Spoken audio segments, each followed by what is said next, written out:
Tatlong paring inosente ang walang awang pinatay ng mga Kastila. Wala kaming kasalanan. Inosente kami!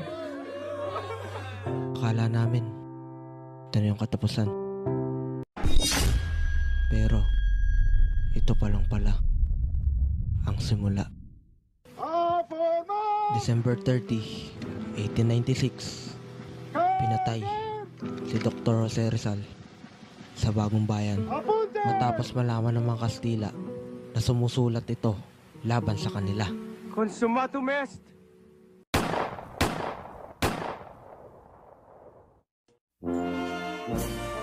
Panahon na para lumaban tayong mga Pilipino. Panahon na para tapusin ang gerang ito. Lalaban tayo. Punitin ang mga sedula. Punitin! Matapos tayong sakupin ng Kastila ay mga Hapon